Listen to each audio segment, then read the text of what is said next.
સ્વાધ્યાય ટીવી.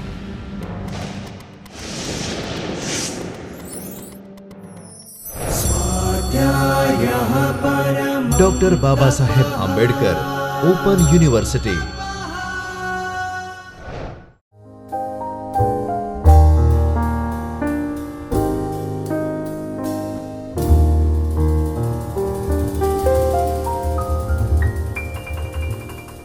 નમસ્કાર મિત્રો. આંતરરાષ્ટ્રીય નાણાં વ્યવસ્થા અને ભારતના હવેના વિષયમાં આપણે 4 ભાગમાં આ પૂર્ણ ક્રમને પૂરો કરશું અને અભ્યાસ કરશું. આજે પ્રથમ વિભાગમાં આપણે જોઈએ આંતરરાષ્ટ્રીય નાણાં વ્યવસ્થાનો પરિચય અને આંતરરાષ્ટ્રીય નાણાં સંસ્થાઓનો ઉદ્ભવ કઈ રીતે કયા સંજોગોમાં થયો.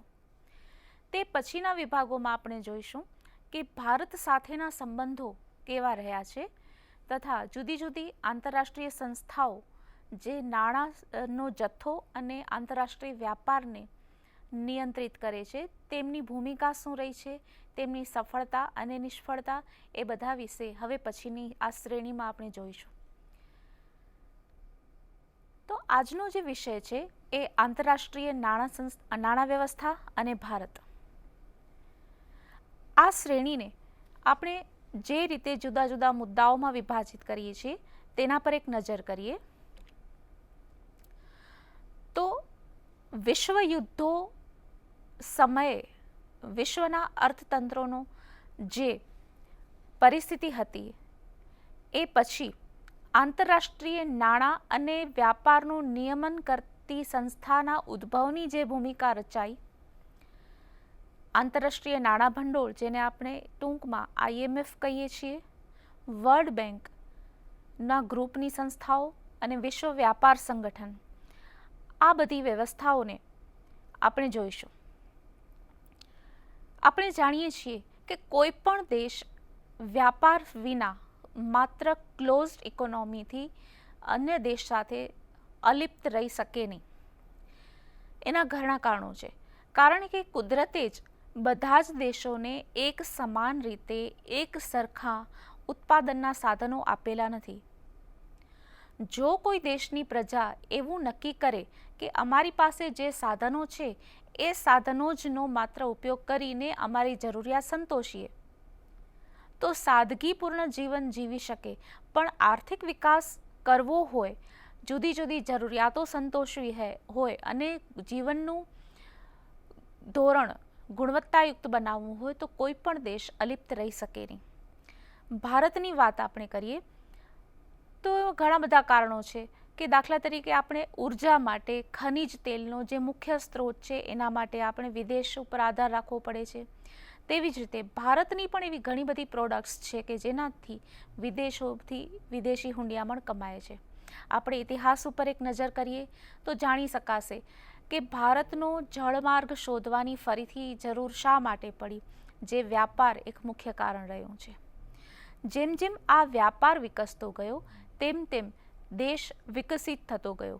કુલ આંતરરાષ્ટ્રીય વેપારમાં કોઈ પણ દેશનો કેટલો ફાળો છે તેના આધારે તેના વિકાસની કક્ષા આપણે જોઈ શકીએ છીએ. તો આ જે આપણે સંસ્થાઓ જોઈએ તેમાં સૌથી પહેલાં તો આપણે જોઈએ ઇન્ટરનેશનલ મોનેટરી ફંડ, તે પછી આપણે જોશું વર્લ્ડ બેંક ગ્રુપ અને તે પછી આપણે જોઈએ વિશ્વ વ્યાપાર સંગઠન. તે સૌથી પહેલાં આપણે જે જોવાનું છે વર્લ્ડ વોર્સ, વિશ્વ યુદ્ધો સમયે કેવું હતું અર્થતંત્ર. વિશ્વમાં આ 2 વિશ્વ યુદ્ધોનો સમય ક્યારેય આપણે અવગણી શકીએ એમ નથી. 1930ની વૈશ્વિક મહામંદી, પ્રથમ વિશ્વયુદ્ધ અને દ્વિતીય વિશ્વયુદ્ધ, એના કારણે આખા વિશ્વનું અર્થતંત્ર આખું વિખેરાઈ ગયું, ડામાડોળ થઈ ગયું. તમે કલ્પના કરી જુઓ, 1 સપ્ટેમ્બર 1939થી 2 સપ્ટેમ્બર 1945 સુધીના 6 વર્ષ જ્યારે દ્વિતીય વિશ્વયુદ્ધ ચાલ્યું ત્યારે તેની ભયાનક અસરો થઈ. હવે આ પરસ્પર સંબંધો પણ સમજવા જોઈએ કે કોઈ પણ વિશ્વ યુદ્ધ જ્યારે થાય છે ત્યારે તે માત્ર રાજકીય અસરો નથી કરતું. રાજકીયની સાથે સાથે અર્થતંત્ર ઉપરની અસરો પણ ઘણી હોય છે. આ વિશ્વયુદ્ધોએ પણ તેની અસરો ઉપરાંત વિશ્વની મહામંદીની અસરોથી પણ કોઈ પણ દેશ અછૂતો રહી શક્યો ન હતો.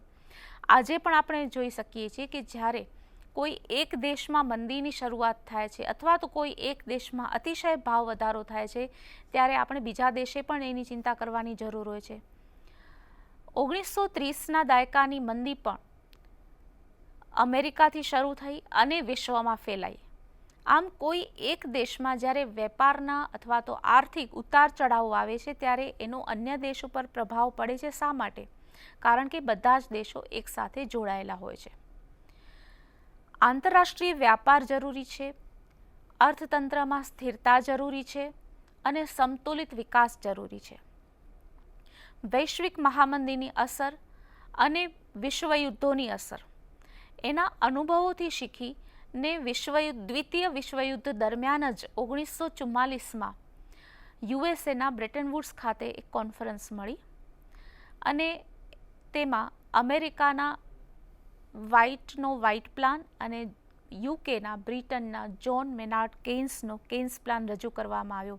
એમાં બંનેમાં આવી રજૂઆત હતી કે કોઈ પણ એક નિયમનકારી આંતર સરકારી ઇન્ટરગવર્મેન્ટલ ઇન્ટરનેશનલ સંસ્થા વિના આંતરરાષ્ટ્રીય વિકાસ થઈ શકે નહીં. કારણ કે આવી કોઈ પણ સંસ્થાના અભાવે આંતરરાષ્ટ્રીય વ્યાપાર તો વિકસે પણ ઘણી બધી અંધાધૂંધી અને એટલી બધી અરાજકતા ફેલાઈ શકે છે કે આર્થિક અસમાનતા, આર્થિક યુદ્ધ હોય એ સમયે રાજકીય યુદ્ધને ઉશ્કેરી શકે છે. આ સમયે સુવર્ણ ધોરણ હતું. બ્રેટન વુડ્સમાં સુવર્ણ ધોરણ જ્યારે વિશ્વયુદ્ધ થયું તે દરમિયાન આંતરરાષ્ટ્રીય સંસ્થાઓની ભૂમિકા રચાઈ તે પહેલાં સુવર્ણ ધોરણ પ્રચલિત હતું. એના વિશે પણ આપણે જોઈશું. તો દ્વિતીય વિશ્વયુદ્ધ સુધી જે સુવર્ણ ધોરણ હતું તેના વિશે આપણે સમજીએ.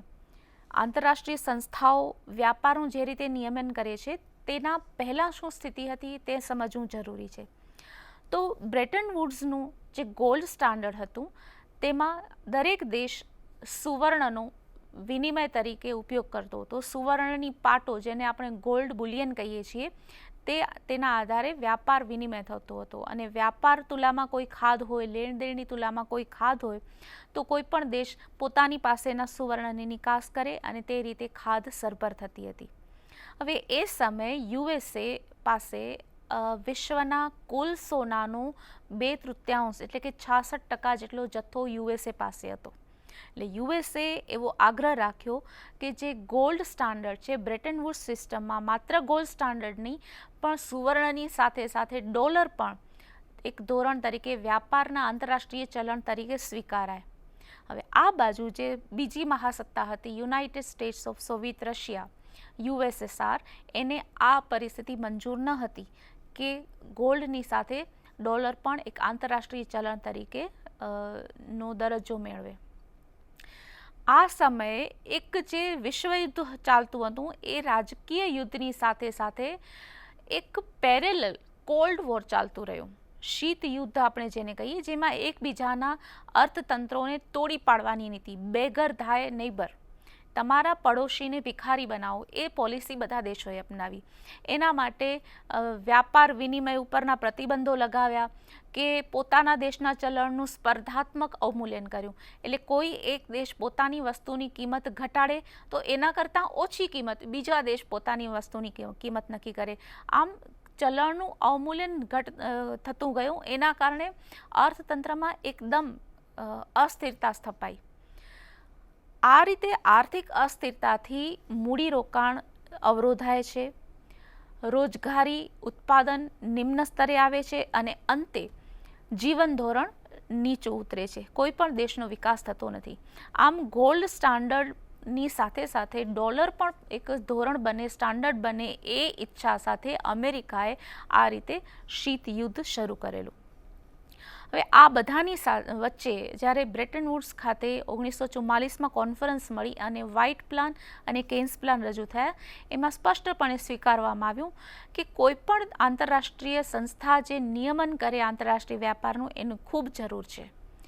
જે સરકાર દ્વારા નિયંત્રણ થાય. આમ એક સંભવિત તો શક્ય વિકાસ આર્થિક વેપાર તો થતો હોય, પણ આંતરરાષ્ટ્રીય વેપાર એવી સ્થિતિમાં જો હોય કે જેમાં કોઈ નિયમનકારી સંસ્થા ન હોય તો એમાં કોઈ પણ યુદ્ધ ફરીથી થઈ શકે એવી પણ સંભાવનાઓ હતી.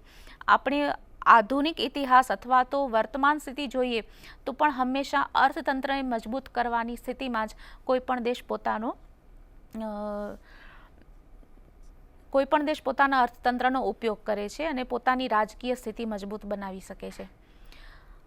હવે આપણે ખાસ બીજી વસ્તુ જોવાની છે કે જેમાં આપણે કહી શકીએ આંતરરાષ્ટ્રીય મોનેટરી ફંડનું કાર્ય પહેલાં આપણે જોઈ શકીએ કે આંતરરાષ્ટ્રીય monetary fund, international monetary fund જેને આપણે IMF કહીએ છીએ, એનું કામ શું છે?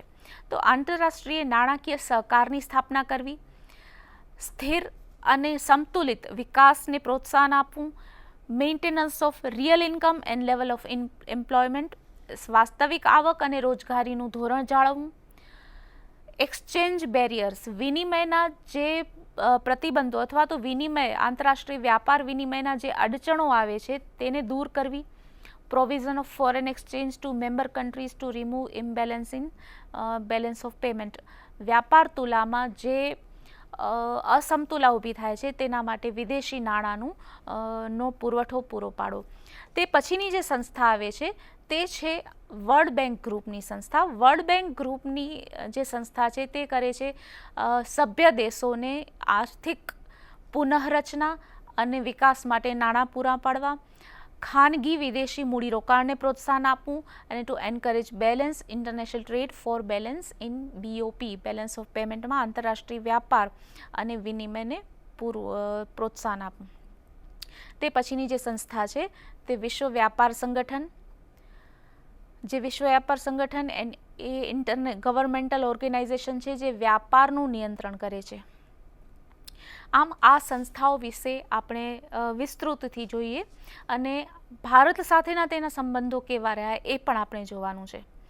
પણ આ આંતરરાષ્ટ્રીય સંસ્થાઓના નિર્માણની જે ભૂમિકા રચાઈ એના પહેલાં આપણે એ સમજવું જરૂરી છે કે આંતરરાષ્ટ્રીય વ્યાપાર શા માટે સહકારની સ્થિતિ સાથે વિકસવો જોઈએ. તો અહીંયા બે મુદ્દા આપણે જોવાના છે કે ગોલ્ડ સ્ટાન્ડર્ડ શું હતું એ આપણે જોયું અને importance of international economic cooperation and economic stability.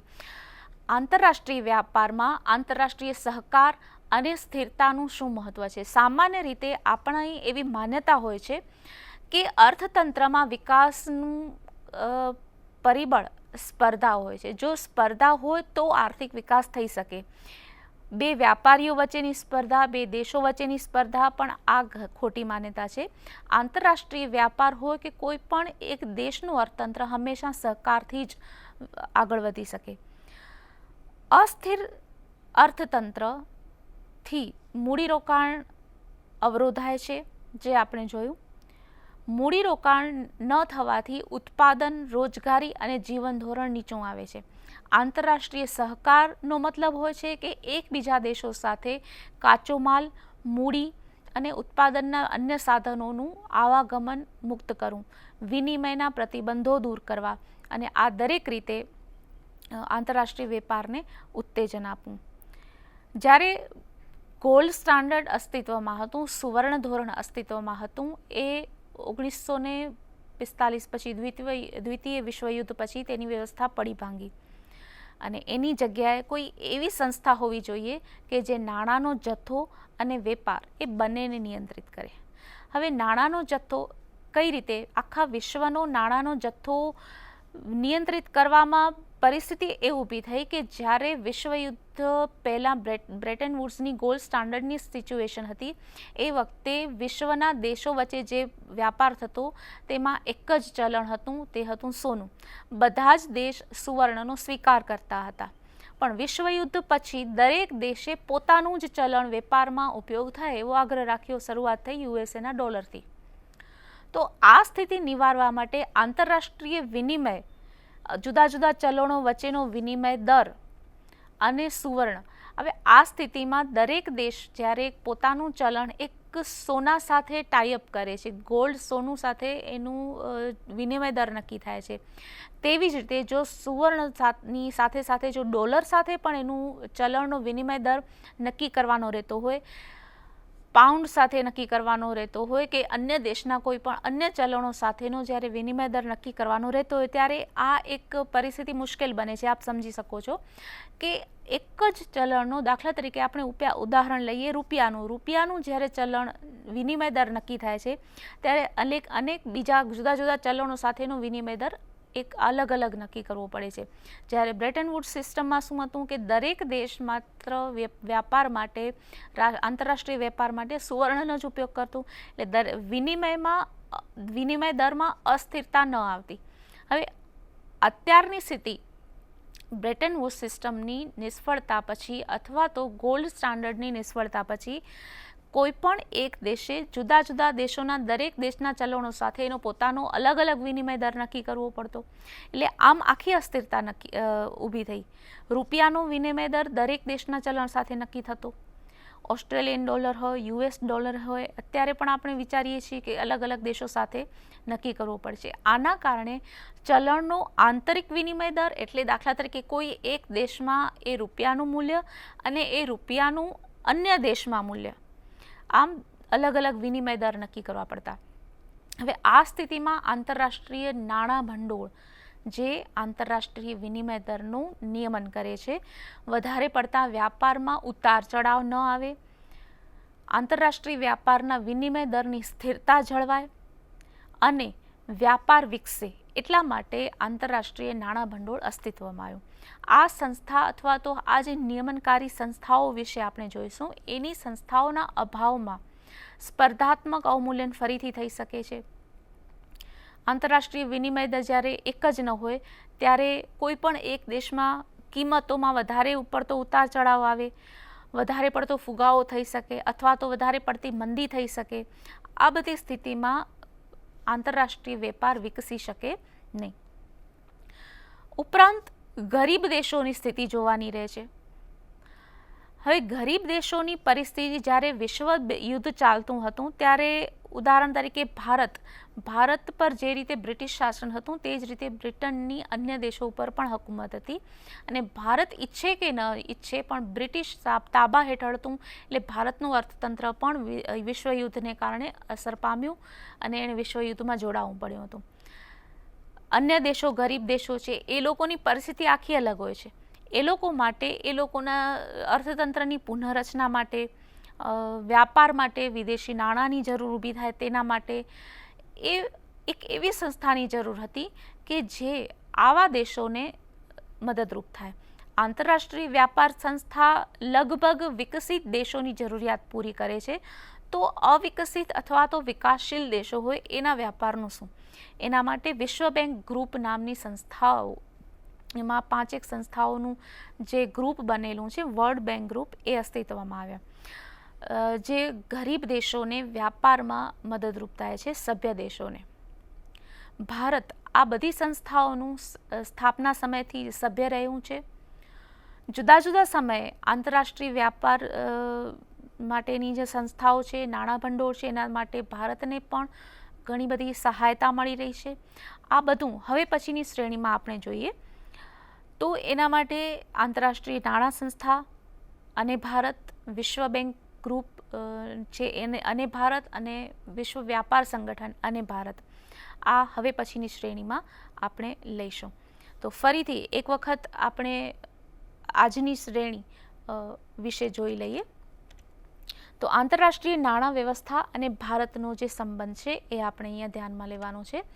વિશ્વયુદ્ધો અને એને કારણે આંતરરાષ્ટ્રીય સંસ્થાઓ જે નિયંત્રણ કરે એવી સંસ્થાઓની જરૂરિયાત ઊભી થઈ.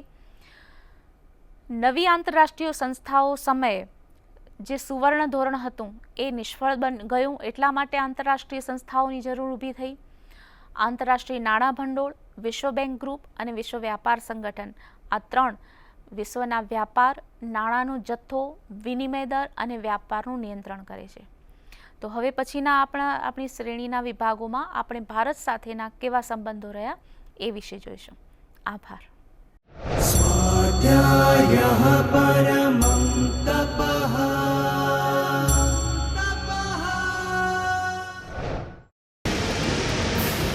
સ્વાધ્યાય ટીવી